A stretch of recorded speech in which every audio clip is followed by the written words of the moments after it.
Hello students, इस video में हम लोग बात करेंगे रिसेस फैक्टर के बारे में। RS factor is an antigen present in red blood cell. RS factor एक ऐसा एंटीजन होता है जो लाल रक्त कोशिकाओं की सतह पर पाया जाता है। The antigen was discovered by Landsteiner and winner. इस एंटीजन की खोज लैंडस्टीनर और विनर ने की, और लैंडस्टीनर और विनर ने इस खास तरह के एंटीजन की खोज रिसेस मंकी में की, और उन्होंने इस फैक्टर को या एंटीजन को आरएच फैक्टर नाम दिया। आरएच फैक्टर के कई प्रकार होते हैं, परंतु उनमें से डी टाइप का जो एंटीजन होता है वो बहुत महत्वपूर्ण और एंटीजेनिक होता है। The person having D antigen are called Rh positive. ऐसे व्यक्ति जिनके पास ये एंटीजन डी होता है उन्हें हम आरएच पॉजिटिव कहते हैं, जबकि ऐसे व्यक्ति जिनमें एंटीजन डी मौजूद नहीं होता है उन्हें हम आरएच नेगेटिव कहते हैं। एशियन पॉपुलेशन में देखा जाए तो लगभग 85% लोगों के पास यह एंटीजन डी मौजूद होता है, और लगभग 15% लोगों के पास यह आरएच एंटीजन मौजूद नहीं होता है। Discovery of the RH system is based on the work by Landsteiner and winner. इस तरह की जो आरएच सिस्टम की जो डिस्कवरी थी वो लैंडस्टीनर और विनर के द्वारा 1940 में की गई। साथ ही साथ इसके साथ 1939 में लेवाइन और स्टेटसन ने भी इसके खोज में मदद की। उन्होंने देखा कि एक ऐसी महिला जिसका अभी एक नवजात शिशु हुआ है और जिसको रक्त की ज़रूरत पड़ गई, रक्त की ज़रूरत के दौरान उसके हस्बैंड ने ही उसको रक्त दिया, क्योंकि उन दोनों के ब्लड ग्रुप ओ थे, और महिला के द्वारा रक्त प्राप्त करने के बाद उसके शरीर में बहुत ज़्यादा हीमोलाइटिक रिएक्शन देखा गया। लेवाइन और स्टेटसन ने इस बात को देखते हुए एक थ्योरी प्रपोज की कि इस प्रकार से हीमोलाइटिक रिएक्शन होने का कारण यह है कि उस वूमेन में किसी खास तरह के एंटीजन की कमी है। तब उन्होंने उस एंटीजन को न्यू एंटीजन कहा।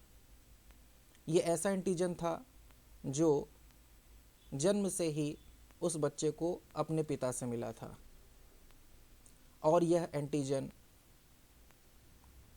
फीटल उस बच्चे में पाया जाने वाला जो एंटीजन था वो अपने माँ के शरीर में एंटीबॉडी को प्रोड्यूस करने के लिए जो है प्रेरित करता रहा।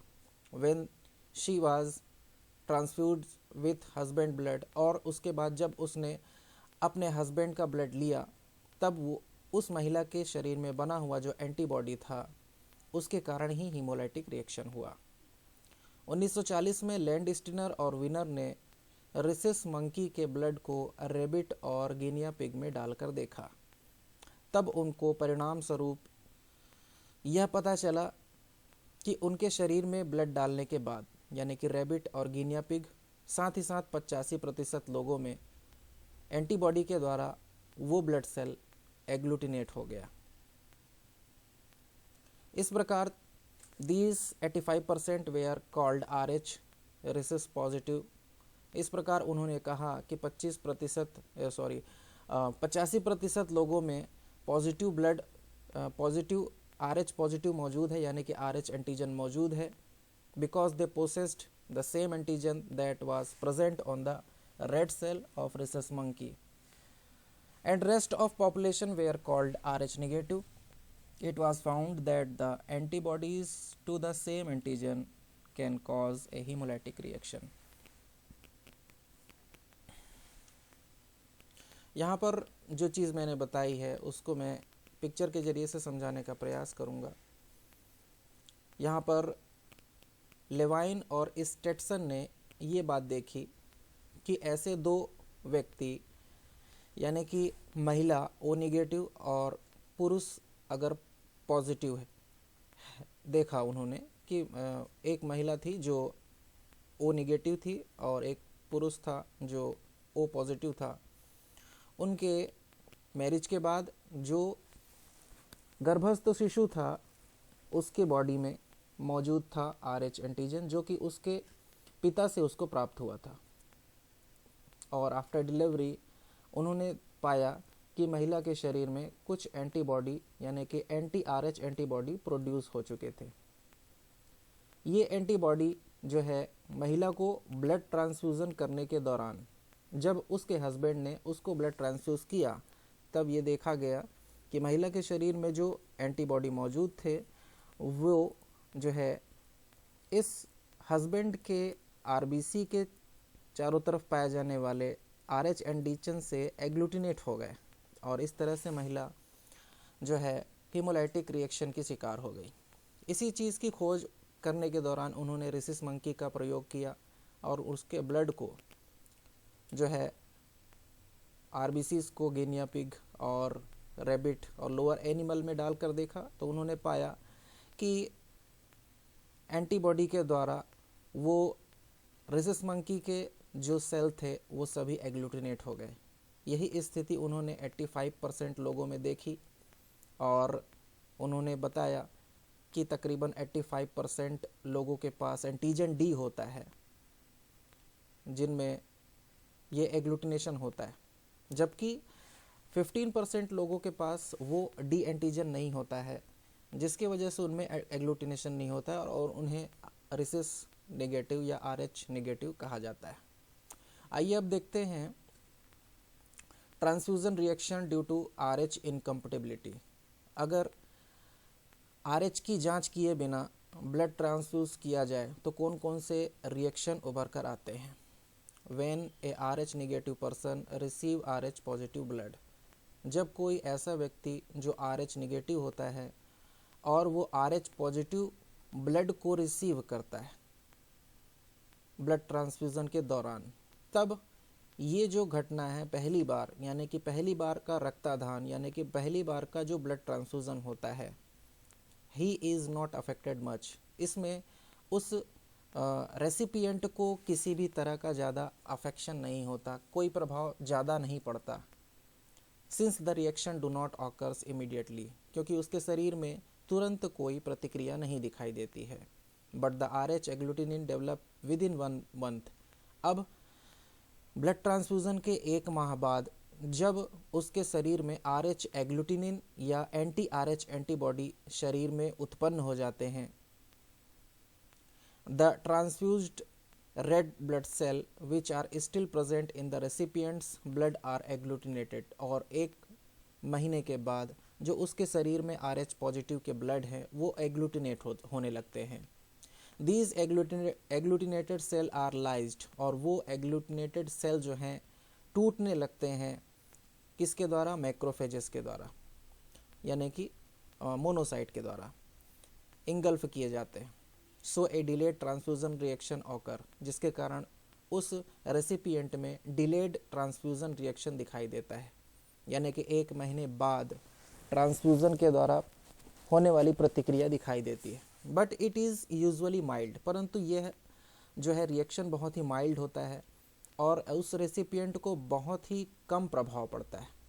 However the agglutinin develop in the recipient remain in the body for ever, परंतु उसके शरीर में जो anti-RH एंटीबॉडी बन चुका है वो उसके शरीर में सदा के लिए रहता है। So when this person receive RH positive blood for the second time, अगर वो व्यक्ति दूसरी बार RH पॉजिटिव ब्लड ट्रांसफ्यूज़ कराता है, अपने शरीर में डलवाता है, तब जो है उसके शरीर में सीवियर ट्रांसफ्यूज़न रिएक्शन होगा और वह तुरंत ही होगा। आइए देखते हैं अब हीमोलाइटिक डिजीज़ ऑफ न्यूबॉर्न के बारे में। इससे पहले हम लोग इस चित्र के ज़रिए से हम समझ लेते हैं कि आखिर ये हीमोलाइटिक डिजीज़ क्यों प्रोड्यूस होती है।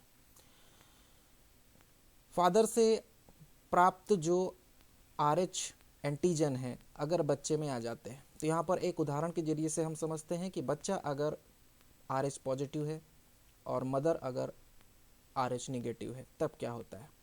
बच्चे के अंदर जो RH पॉजिटिव यानी कि डी एंटीजन मौजूद है वो प्लासेंटल बैरियर को पार करके मदर के ब्लड में तो नहीं जा सकता, परंतु ड्यूरिंग डिलीवरी और सीवरेंस ऑफ अम्बिलिकल कॉर्ड के दौरान, डिलीवरी के दौरान हो सकता है कि थोड़ा सा ब्लड जो है बच्चे का ब्लड, अम्बिलिकल कॉर्ड का ब्लड जो है माँ के शरीर में चला जाए।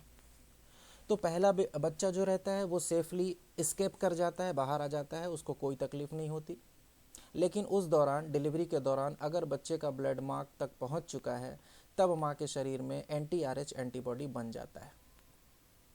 अब अगर यह माँ दूसरी बार कंसीव करती है, दूसरी बार उसको प्रेगनेंसी होती है, तब अगर बच्चा RH पॉजिटिव है तब बच्चे को खतरा रहता है, क्योंकि ये एंटी-RH एंटीबॉडी जो है प्लासेंटल बैरियर को पार करके बच्चे के शरीर में चला जाता है और बच्चे के शरीर में उपस्थित जितनी भी लाल रक्त कोशिकाएं हैं उसको एग्लूटिनेट कर देता है, जिसके कारण बच्चे में जो है सीवियर हीमोलाइसिस होती है और बच्चा सीवियर एनीमिया का शिकार हो जाता है, जिसके कारण हो सकता है कि बच्चे की गर्भ में ही मृत्यु हो जाए या फिर बच्चा किसी खास तरह के डिजीज़ को के साथ पैदा हो।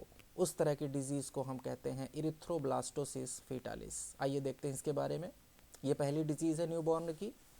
When a RH negative mother carries a RH positive fetus, अगर ऐसी कोई गर्भवती महिला है जो RH नेगेटिव है लेकिन उसका बच्चा अगर RH पॉजिटिव है तो, और ये RH फैक्टर जो है उसको जो है कुदरती तौर पर या आनुवांशिक तौर पर उसके पिता से प्राप्त हुआ है, तब usually the first child escape the complication of RH incompatibility. इस तरह से RH इनकम्पेटिबिलिटी तो होती है, परंतु जो फर्स्ट चाइल्ड होता है वो आसानी से एस्केप कर जाता है सारी जटिलताओं को। उनमें पहले बच्चे में किसी भी प्रकार की जटिलताएं नहीं देखने को मिलती। This is because the RH antigen can not pass from fetal blood into the mother's blood through the placental barrier, क्योंकि पहले बच्चे में जो RH एंटीजन था वो प्लासेंटल बैरियर को पार करके माँ के रक्त तक नहीं पहुँच पाता है। However, at the time of delivery, परंतु डिलीवरी के समय the RH antigen from fetal blood leak into mother's blood, परंतु ऐसा हो सकता है कि डिलीवरी के दौरान जो RH एंटीजन है वो लीक हो जाए, चला जाए, धोखे से चला जाए। फीटल ब्लड, अम्बिलिकल क्लॉट का जो ब्लड है वो माँ के ब्लड से मिल जाए because of severance of umbilical cord during postpartum period. अगर ब्लड चला जाता है तब क्या होता है ड्यूरिंग पोस्टपार्टम पीरियड।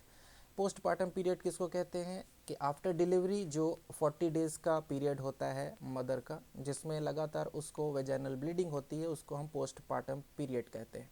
तो उस पोस्टपार्टम पीरियड में यानी कि आफ्टर डिलीवरी माँ के शरीर में बहुत सारे RH एंटीबॉडी प्रोड्यूस होते हैं।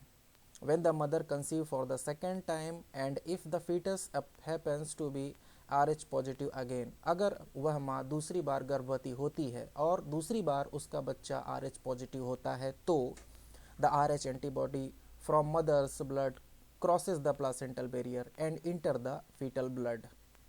तब क्या होता है RH के शरीर में पाया जाने वाला मदर के शरीर में पाया जाने वाला जो RH एंटीबॉडी है या एंटी-RH एंटीबॉडी है वो प्लासेंटल बैरियर को पार करके बच्चे के शरीर में प्रवेश कर जाता है। Thus only the RH antigen cannot cross the placental barrier whereas the RH agglutinin can cross it। यहाँ पर एक बात बताई गई है कि RH एंटीजन प्लासेंटल बैरियर को पार नहीं कर सकता, लेकिन एंटी-RH एंटीबॉडी जो है वो आसानी से प्लासेंटल बैरियर को पार कर सकता है। इस प्रकार गर्भवती माँ से दूसरी बार जो कंसीव हुआ बच्चा है तो माँ से जो एंटी-RH एंटीबॉडी है वो बच्चे के शरीर में प्रवेश कर जाएगा। द एग्लूटिनिन यानी कि anti Rh antibody which enter the fetus बच्चे के शरीर में प्रवेश कर जाते हैं, जिसके कारण बहुत ज़्यादा बच्चे के शरीर में जो लाल रक्त कोशिकाएं होती हैं बहुत ज़्यादा समूहित होकर टूटने लगती हैं। The severe haemolysis in the fetus cause jaundice, जिसके कारण बच्चे को बहुत ज़्यादा जॉइंडिस होता है। लाल रक्त कोशिकाओं के टूटने के कारण बहुत ज़्यादा हीमोग्लोबिन प्लाज्मा में घुल जाता है और उस प्लाज्मा का जब लीवर में डाइजेशन होता है तो बहुत ज़्यादा बिलीरुबिन प्रोड्यूस होता है। हाइपर बिलीरुबिनीमिया के कारण उसको जॉइंडिस हो जाता है। To compensate the hemolysis of more and more number of red blood cell, there is a rapid production of red blood cell not only from bone marrow but also from spleen and liver। इस प्रकार बच्चे के शरीर में भारी मात्रा में रक्त के कमी को देखते हुए बच्चे का शरीर में बच्चे के शरीर में जो बोन मेरो है यानी कि अस्थि मज्जा है, स्प्लीन और लीवर भारी मात्रा में आरबीसी को बनाने लगते हैं। Now many large and immature cell in proerythroblastic stage, और प्रोइरेथ्रोब्लास्टिक स्टेज के अपरिपक्व लाल रक्त कोशिकाएं ही सर्कुलेशन में या परिसंचरण में आने लगती हैं। Because of this the disease is called erythroblastosis fetalis. इस कारण से ही प्रोइरेथ्रोब्लास्टिक स्टेज के इमेच्योर आरबीसी के सर्कुलेशन में आने के कारण इस डिजीज को हम क्या कहते हैं, इरिथ्रोब्लास्टोसिस फेटालिस कहते हैं। Ultimately due to excessive haemolysis anaemia occurs and the infant dies because of severe anaemia. Ultimately बहुत ज़्यादा बच्चे के शरीर में हीमोलाइसिस होता है यानी कि लाल रक्त कोशिकाएं टूटने लगती हैं, बच्चे को बहुत ज़्यादा सीवियर एनीमिया हो जाता है और बच्चे की सीवियर एनीमिया होने के कारण बच्चे की मृत्यु हो जाती है। इस प्रकार की डिजीज़ को हम किस प्रकार से रोक सकते हैं? अगर प्रेगनेंसी के दौरान ही ये पता चल जाए कि जो गर्भस्थ शिशु है वो RH पॉजिटिव है और माँ RH नेगेटिव है, तब हम एंटी डी को गर्भावस्था के 28वें सप्ताह और 34वें सप्ताह में दे सकते हैं। इस प्रकार से हम उसको रोक सकते हैं। तो ये पहला प्रिवेंशन है हमारा प्रिवेंशन। दूसरा प्रिवेंशन क्या है कि बच्चे के जो शरीर से अगर बच्चा पैदा हो गया है और प्रेगनेंसी के दौरान एंटी डी नहीं लगाया है और बच्चा जो है इस डिजीज़ को लेकर पैदा हुआ है जिसको हम बोल रहे हैं इरिथ्रोब्लास्टोसिस फेटालिस, अगर बच्चा इस डिजीज़ को लेकर पैदा हुआ है तब हम क्या करेंगे कि हम बच्चे के शरीर से जो है पूरा का पूरा जो है पूरे के पूरे जो पॉजिटिव RH पॉजिटिव ब्लड को रिप्लेस कर देंगे RH नेगेटिव से। इस प्रोसीजर में हमको 6 माह लगते हैं। इस प्रकार से अगर बच्चे और दूसरी डिजीज़ है हाइड्रोप्स फेटालिस, बहुत ज़्यादा जो है हेमोलाइसिस के कारण जो है बच्चे की इंट्रायूट्राइन डेथ हो जाती है यानी गर्भस्थ शिशु की मृत्यु हो जाती है। The death occurs mainly because of the development of oedema, enlargement of liver and spleen and cardiac failure. दूसरी डिजीज़ है हाइड्रोप्स फेटालिस। इस प्रकार के बच्चे जो RH इनकम्पटिबिलिटी के शिकार हो जाते हैं तो उनमें गर्भ में ही जो है एडिमा बहुत ज़्यादा हो जाता है, सूजन हो जाती है हाथ पैरों में, उनके लीवर और स्प्लीन जो है इस आरबीसी के फॉर्मेशन के लिए जूझ रहे होते हैं जिसके कारण बहुत बड़े हो जाते हैं और साथ ही साथ उसको कार्डियक फेलियर भी हो जाता है और गर्भस्थ शिशु की मृत्यु हो जाती है। तीसरी जो डिजीज़ है वो है कर्निक्चर्स। कर्निक्चर्स के दौरान होता ये है, इसको शॉर्ट में समझा देता हूँ मैं कि कर्निक्चर्स के इसमें होता क्या है कि बहुत ज़्यादा सीवियर एनीमिया होता है बच्चे को, ओके, क्योंकि उसके शरीर में जो है एंटी RH एंटीबॉडी मौजूद रहते हैं। इरिथ्रोब्लास्टोसिस फेटालिस तो का शिकार तो वह रहता ही है। अब उस बच्चे को कुछ न्यूरोलॉजिकल सिंड्रोम भी हो जाते हैं यानी कि कुछ ऐसे लक्षणों के समूह उसको घेर लेते हैं जो न्यूरोलॉजिकल रहते हैं, मनोवैज्ञानिक होते हैं। हीमोलाइसिस के दौरान बहुत ज़्यादा बिलीरुबिन बनता है। यह बिलीरुबिन ब्लड ब्रेन बैरियर को पार करते हुए ब्लड ब्रेन बैरियर को पार करते हुए मस्तिष्क तक पहुंच जाता है। क्योंकि ब्लड ब्रेन बैरियर जो है उस समय बच्चे का अच्छे से डेवलप नहीं हुआ रहता जैसा कि एडल्ट में रहता है। So the bilirubin enter the brain और बिलीरुबिन ब्रेन में जाकर परमानेंट ब्रेन डैमेज प्रोड्यूस करता है, ब्रेन को डैमेज कर देता है।